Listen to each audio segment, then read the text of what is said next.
कष्टकरी दलित आदिवासी संघटनेचा महाराष्ट्र राज्याचा अध्यक्ष आहे। या एकतानगर आदिवासी वाडी येथील आमच्या आदिवासी बांधव आणि इतर बिगर आदिवासी बांधव यांना 5-6 महिन्यापूर्वी उल्हासनगर महानगरपालिका प्रभाग समिती क्रमांक 4 कडनं नोटीस आल्या होत्या आणि त्या नोटीसच्या अनुषंगानं त्यांचं असं म्हणणं होतं की तुमच्याकडं जे काही तुम्ही या ठिकाणी राहताय त्याचे पुरावे तुम्ही दाखल करावा, अन्यथा तुमची घरे तोडण्यात येईल असा त्यांनी त्या नोटीसमध्ये उल्लेख केला होता। मग हे सर्व लोक आपल्या संघटनेकडं आल्या कारणानं आपण संघटनेच्या वतीनं त्यांचे घरपट्टी, लाईट बिल, राशन कार्ड, आधार कार्ड, पॅन कार्ड जे काय शासकीय संबंधित पुरावे सगळे आपण जोडून दिले। एक वेळेस नाही, 2 वेळेस नाही, 3 वेळेस नाही, 4 वेळेला त्यांनी आपल्याला नोटीस पाठवली। 4ही वेळेला आपण त्यांना उत्तर दिलं आणि या सगळ्या रहिवाशांसाठी यांना जी काही शासकीय जागा आहे त्या जागेवरती त्यांचं पुनर्वसन झालं पाहिजे किंवा त्यांना पर्यायी घरं किंवा जागा देण्यात यावी। यासाठी मग आम्ही संघटनेच्या वतीनं प्रांत कार्यालयावर आम्ही मोर्चा काढला। त्याच्यानंतर आम्ही पुन्हा 3 महिन्याचं आम्ही उपोषण केलं। त्याच्यानंतर आम्हाला प्रांत अधिकाऱ्याने एक पत्र दिलं की सदर ठिकाणी असलेलं जे अतिक्रमण आहे जे शासकीय जागेवर असलेलं तरी परंतु महानगरपालिकेच्या हद्दीमध्ये येतं आहे, म्हणून आपण या संदर्भात 2006चा जो GR आहे आणि 2016चा जो GR आहे त्याच्याप्रमाणे घरे नियमावली करण्याचा प्रस्ताव तुम्ही महापालिकेला पाठवा।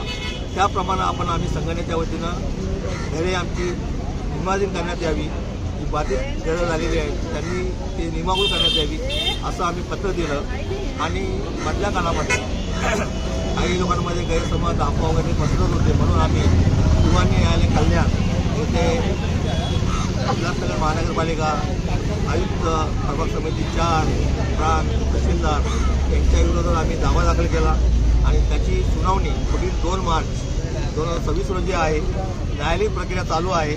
या संदर्भात आम्ही वेळोवेळी वारंवार आमच्या संघटनेचे वकील आहेत त्या वकिलांमार्फत सुद्धा नोटीसचं उत्तर दिलेलं आहे। वकिलाच्या मार्फत आम्ही त्यांना पत्रव्यवहार केलेला आहे, हे नाकारत आहेत आणि हे सगळं करून झाल्याच्या नंतरसुद्धा आमची न्यायालयीन प्रक्रिया चालू असताना परवा दिवशी नगरपालिकेचे 2 कर्मचारी आले आणि त्यांनी सांगितलं की गुरुवारी आम्ही तुमची घरं तोडणार आहेत, तुम्ही घरं खाली करा अशी भीती पसरून गेले। आमचं असं म्हणणं आहे की तोंडी म्हणण्याला आम्ही मानणार नाही, जे काही रितसर कायदेशीर जे काही पुरावा असेल तो लेखी स्वरूपाचा त्यांनी आपल्याला दाखल करावा।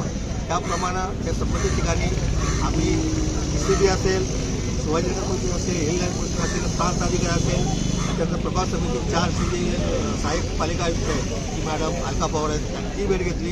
काल ॲडिशनल कमिशनर धीरज चव्हाण आहेत त्यांची भेट घेतली। त्यांना संपूर्ण परिस्थिती आम्ही समजावून सांगितली की जोपर्यंत या आमच्या रहिवाशांना पर्यायी घरे किंवा जागा उपलब्ध करून देत नाही किंवा त्यांचं तुम्ही पुनर्वसन करत नाही तोपर्यंत तुम्ही तोडू कारवाई करू नका असं विनंतीपत्र आम्ही वारंवार देत आलेलं आहे। परंतु तरीसुद्धा ही जी मॅडम जी आहे अलका पवार ती अगेन्स्टमध्ये म्हणते की नाही आम्हाला वरून आदेश आलेला आहे। तर आता आज जे काही तोडू कारवाईला ते जे येणार आहेत त्याच्यासाठी आम्ही संविधानिक मार्गानं शांततेच्या मार्गानं आम्ही त्यांना विचारणार आहोत की तुमच्याकडं लेखी पुरावा आम्हाला दाखवा की याच्यावरती आमच्याकडे कोर्टाचा आदेश आहे किंवा आम्ही या लोकांचं पुनर्वसन करतो, यांना पर्यायी जागा देतो असं 2 वेळीचं आम्हाला पत्र दाखवा, मग आमच्यावर कारवाई करा असं त्यांनी दाखवावं। हा एक भाग। दुसरी गोष्ट अशी की ह्या ज्या मॅडम ज्या आयुक्त कमिशनर मॅडम ज्या आहेत या 4 मुख्याधिकारी अंबरनाथला पत्र देत आहेत की एकीकडं या ज्या सर्व नागरिकांची घरे जी आहेत बाधित होत आहेत त्यांना पर्यायी जागा उपलब्ध करून तुम्ही द्यावी, अंबरनाथ नगरपालिकेने देण्यात यावी। तदनंतर या ठिकाणी असणारी आरोग्य बांधकामे हटवून प्रकल्पासाठी जागा मोकळी करून देण्यात येईल असं आयुक्तांचंच म्हणणं आहे। एकीकडे लेखी त्यांचं पत्र आहे आणि त्या आयुक्तांच्या नावानं प्रभाग समिती 4ची जी मॅडम आहे अलका पवार मी सांगते का आम्हाला मॅडमने आदेश दिला।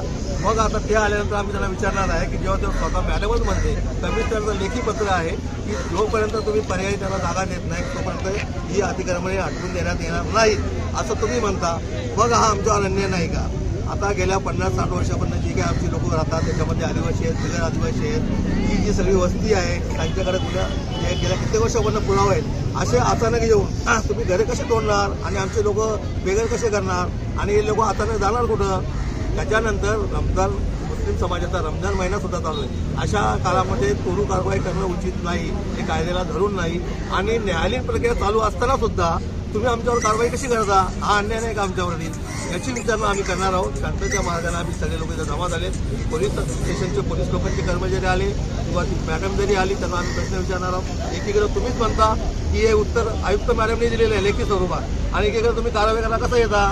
सुद्धा होता तुमच्याकडे काय आदेश असेल तो आम्हाला दाखवा, मग तुम्ही शांततेच्या मार्गाने काय कारवाई करायची आम्ही तुम्हाला सहकार्य करू. तर जोपर्यंत आम्हाला लेखी पत्र देत नाहीत, पुनर्वसनाचं जागा पर्यायी जागा देत नाही, घरं देत नाही, तोपर्यंत आम्ही घरं तोडू देणार नाही. शांततेच्या मार्गानं आम्ही संघटनेच्या वतीनं आंदोलन करणार आहोत आणि त्यासाठी आम्ही सगळे जमा झालेलो आहोत.